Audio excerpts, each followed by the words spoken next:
What happens when you're the last man standing? In a war that's already been lost, when every brother you swore loyalty to is behind bars, your $1 million empire is in ruins, and the hunters are closing in from every direction. April 8th, 2025, the quiet suburban streets of East Auckland are shattered by sirens. Officers from New Zealand's National Organised Crime Group surround a modest home. Inside, a 36-year-old man, the national vice president of one of the world's most notorious outlaw motorcycle gangs, knows his time has run out. But this isn't just another arrest. This is the final chapter in a brutal saga, the moment the last Comanchero in New Zealand is brought to justice. The final blow in a years-long investigation that dismantled one of the most sophisticated criminal networks the country had ever seen. They were ruthless, they were strategic, they were global, but in the end, they were outmatched by relentless, coordinated, transnational law enforcement. The Comancheros once dreamed of ruling the underworld. Instead, they became a cautionary tale. The rise and the fall. The Comanchero Motorcycle Club was born in Sydney, Australia, forged in the fires of rebellion and outlaw brotherhood. But what began as a biker gang slowly morphed into something far more dangerous. By the 2010s, the Comancheros had transformed into a multi-million-dollar criminal enterprise. Their business was built on drug trafficking, money laundering, extortion, and violence, executed with military discipline and corporate precision. Their reach spanned continents, and their ambitions were limitless.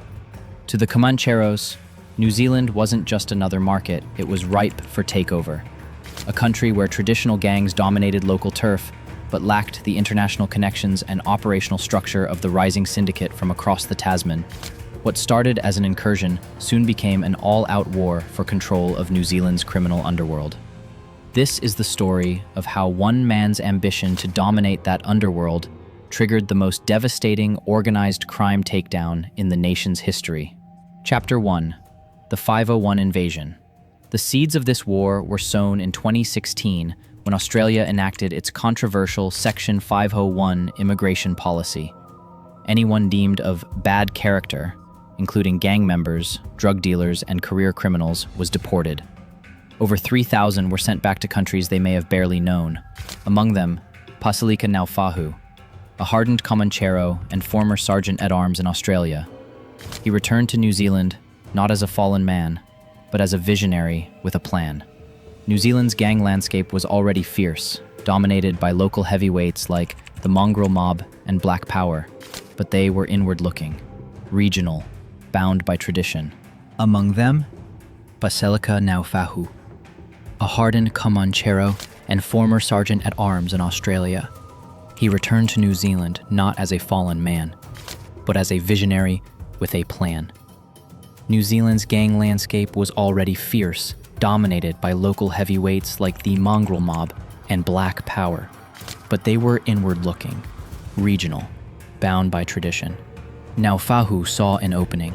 The Comancheros could offer something new: access to Mexican cartels, professional drug logistics, sophisticated money laundering networks, and perhaps most importantly, a ruthless operational model that mirrored military hierarchies and global corporations. By 2018, the Comancheros had officially launched their New Zealand chapter. Within a year, they were dominating the methamphetamine and cocaine trade from Auckland to Christchurch. With their roots dug deep into Kiwi soil, the Comancheros began building a criminal empire unlike anything New Zealand had seen before. Gone were the chaotic street deals and petty turf wars of local gangs. In their place, a refined business model. Drugs were moved on commission, weighs 1,000 per kilo, sent up the chain. Profits were laundered through car dealerships, gyms, luxury vehicles, and real estate. From the outside, they looked like successful entrepreneurs, but behind the scenes, they were arming for war. Police surveillance soon uncovered evidence of military-style training camps, firearms drills, foreign trainers flown in to sharpen their tactical edge. This wasn't just a gang, this was an army in the shadows. In 2019, Operation Nova cracked the surface. Authorities seized 3.7 million in assets, arrested several members. The public was stunned. But investigators knew this was just the beginning. Beneath the arrests, the machine kept running. By 2024, the Comancheros logistics network had evolved into a high-functioning drug distribution system. Their Christchurch chapter had become a vital hub. Every 2 weeks, shipments flowed south, 4 kilos of meth per run, each delivery worth over 1.4 million on the street. Then came Operation Avon, a precise, calculated strike by police. 18 arrested, 5 kilos of meth seized, 11 illegal firearms confiscated, more than 2 million in assets frozen. The entire Christchurch operation was dismantled in one night. It was the first time the empire truly looked vulnerable. But within leadership circles, there was still confidence. The Comancheros believed they could regroup, regrow. What they didn't realize was how wide the net had already spread. While New Zealand police tightened their grip domestically, Australian law enforcement was coordinating something even bigger. November 30, 2024, Operation Tyranor. A massive joint sting between Australian Federal Police and international partners uncovered a staggering plot. 2.34 tons of cocaine, bound for Australia from South America. Street value, over $760 million. It was the largest cocaine seizure in Australian history. The Comancheros weren't just customers anymore. They were partners, operators, moving tons of product across oceans.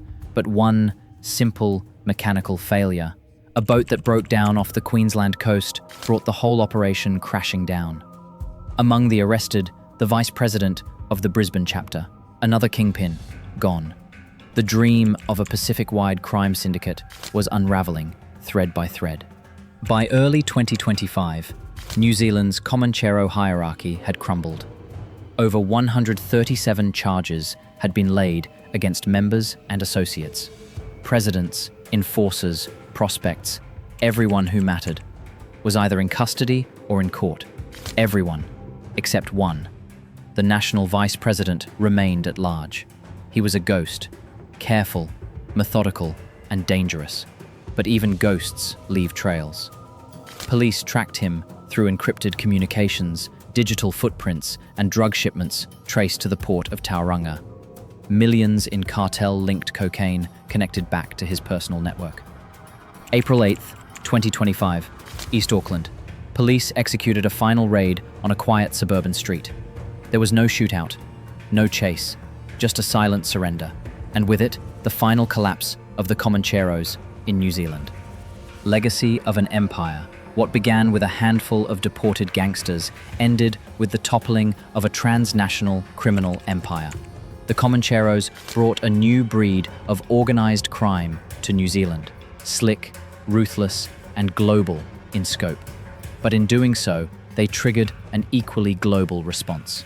From Christchurch to Queensland, Auckland to South America, law enforcement connected the dots. Encrypted phones were cracked, hidden assets uncovered. Every move the Comancheros made left a footprint. In the end, it wasn't just the violence that brought them down. It was their arrogance, their belief in being untouchable, that they could outthink, outgun, and outmaneuver the law.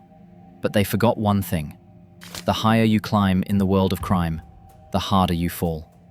And when that fall comes, it's not with gunfire or glory. It ends in courtrooms, in handcuffs, and in silence.